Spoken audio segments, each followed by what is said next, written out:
할렐루야. 우리 귀하고 복된 부활주일의 예배 자리에 나오신 성도님들을 예수님의 이름으로 환영하고 축복합니다. 우리 곁에 계신 분들과 밝은 표정으로 힘있는 목소리로 이렇게 인사하겠습니다. 예수님 부활하셨습니다. 예수님 부활하셨습니다. 예수님 승리하셨습니다. 예수님 승리하셨습니다. 아멘이시죠? 예수님 부활하셨습니다. 예수님 승리하셨습니다. 예수님의 부활은 믿는 우리의 부활이고 예수님의 승리를 믿는 저와 여러분의 승리인 줄 믿습니다. 특별히 오늘 그 승리를 기뻐하며 만나는 모든 사람들에게 예수님의 부활을 나타낼 수 있는 우리 모든 삶의 자리가 되기를 축복합니다.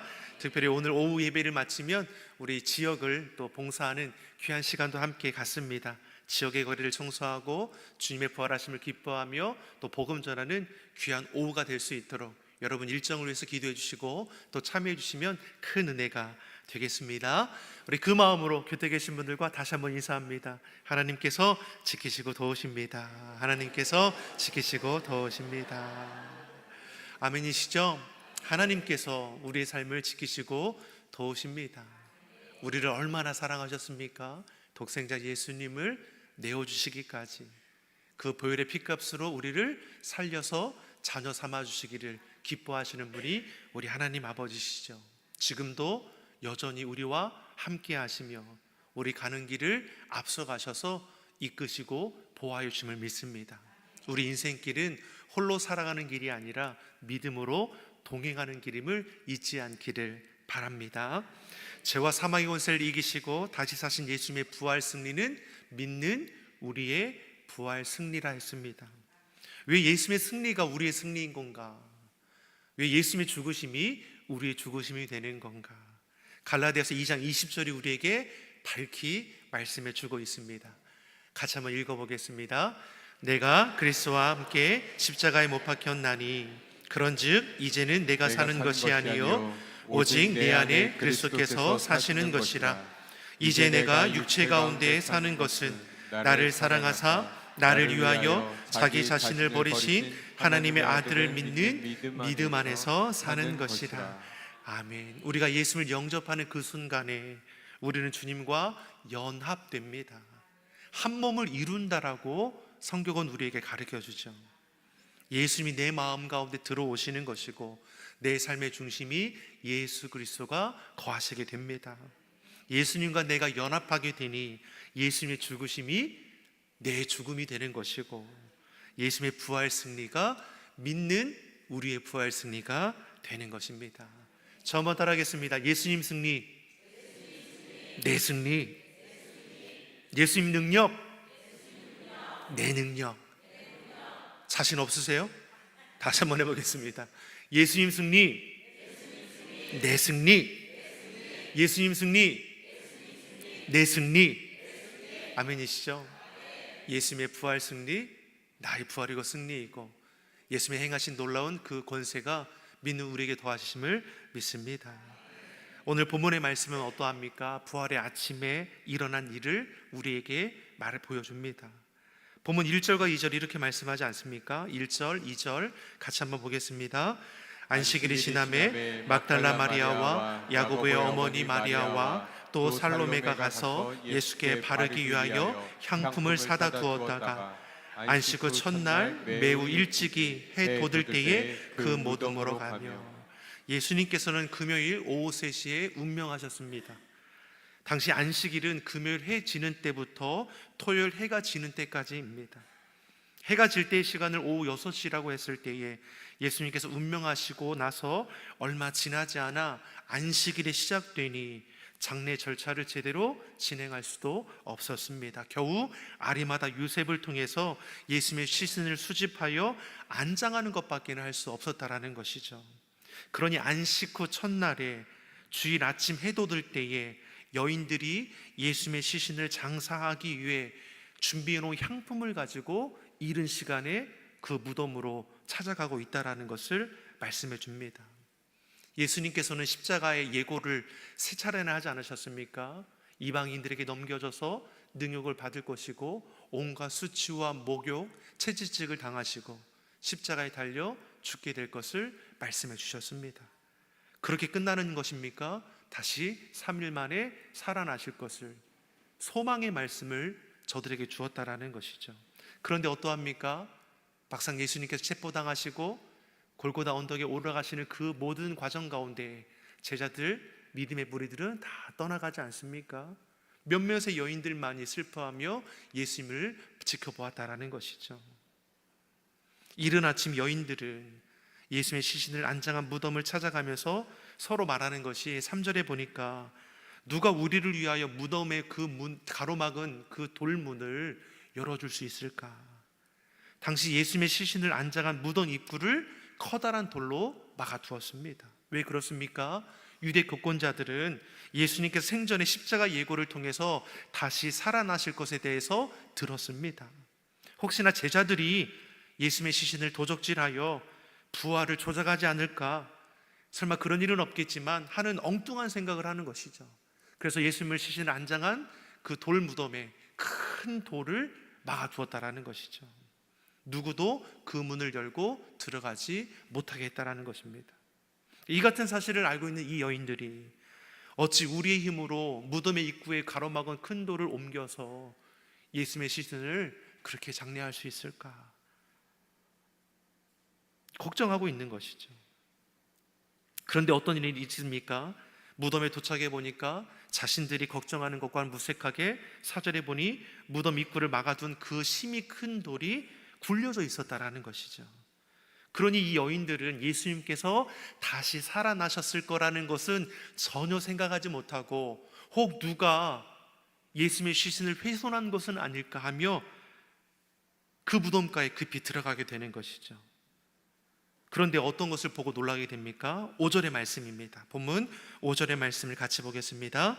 무덤에 들어가서 흰옷을 입은 한 청년이 우편에 앉는 것을 보고 놀라매. 자, 무덤에 들어가니까 어떻습니까? 예수님의 시신은 찾아볼 수 없었습니다.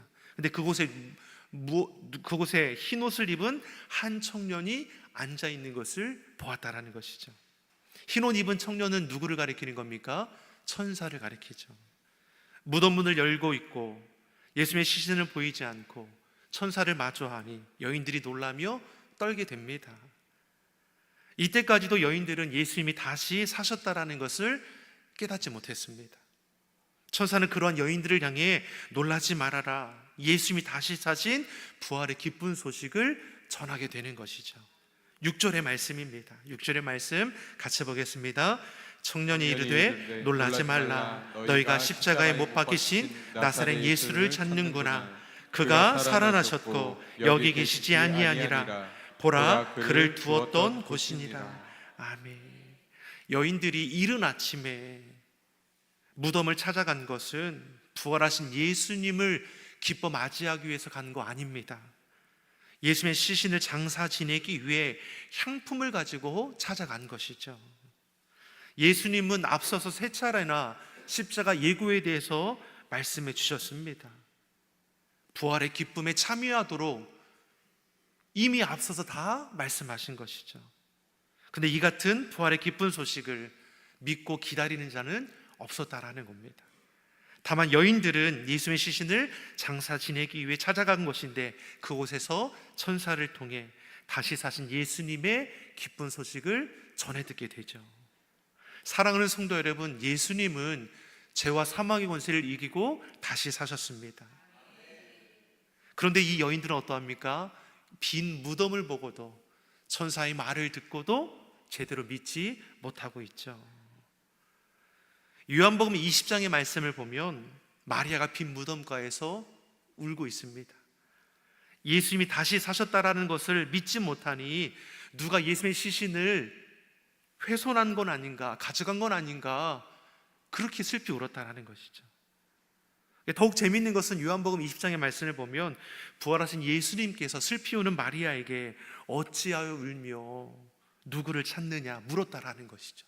부활의 주님이 마리아 앞에 나타나셔서 어찌 이렇게 슬피 울고 있느냐라고 묻고 있음에도 불구하고 이 여인은 어떠합니까? 예수님을 알아보지 못했다라는 것이죠.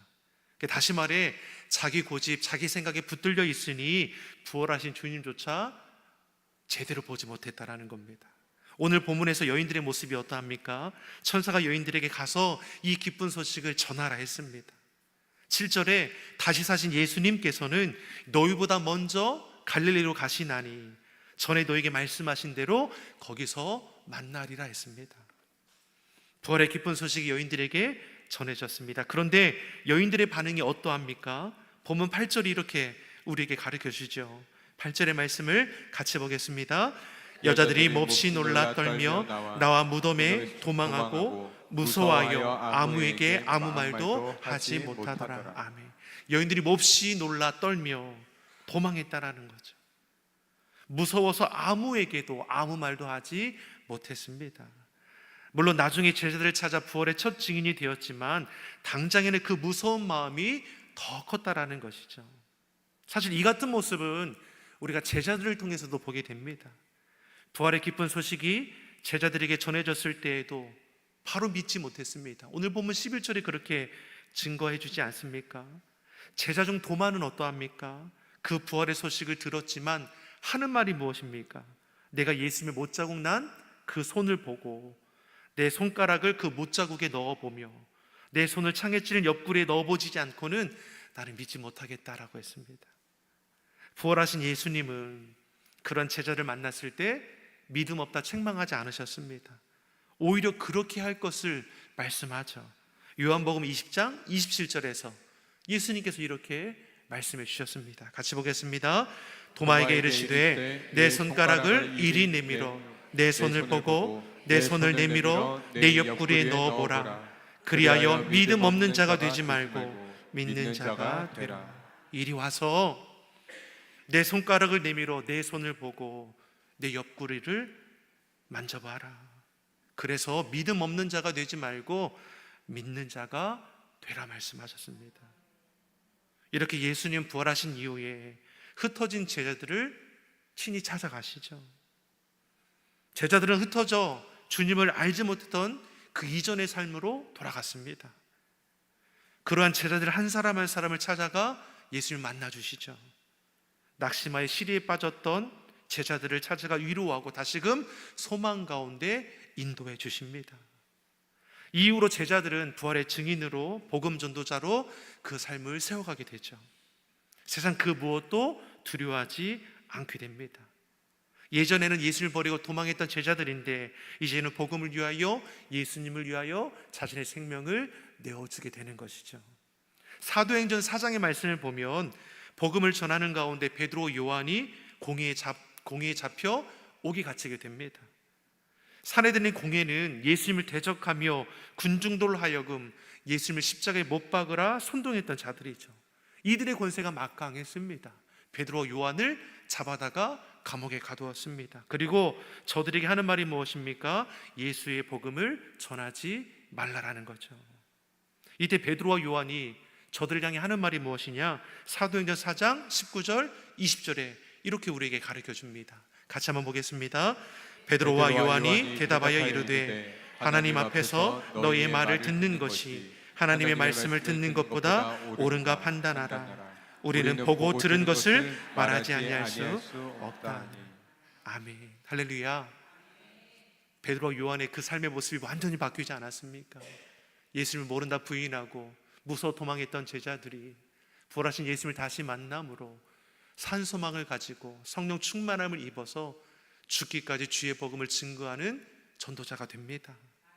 사랑하는 성도 여러분, 예수의 부활을 믿으십니까? 그런 우리 마음에 베드로, 요한과 다를 바가 없죠.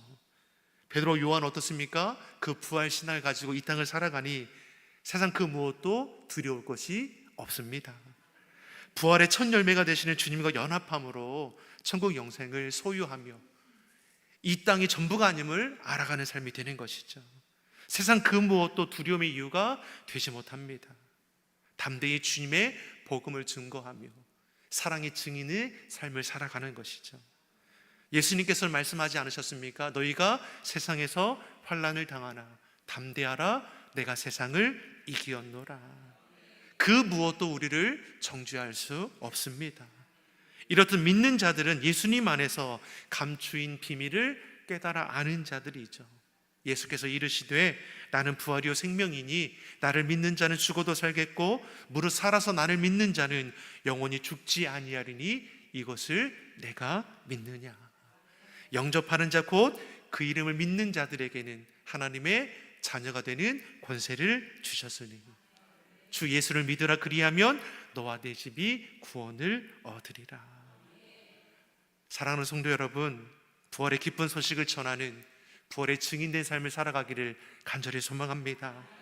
죄와 사망의 권세를 이기신 부활의 주님을 우리 삶의 주인으로 모시고 오직 예수님, 오직 믿음으로 부활의 기쁨에 참여할 뿐만 아니라 그 영광을 날마다 송축함으로 하나님의 귀한 역사를 이뤄갈 수 있는 우리 온 성도들이 되기를 좋으신 예수님의 이름으로 축원합니다.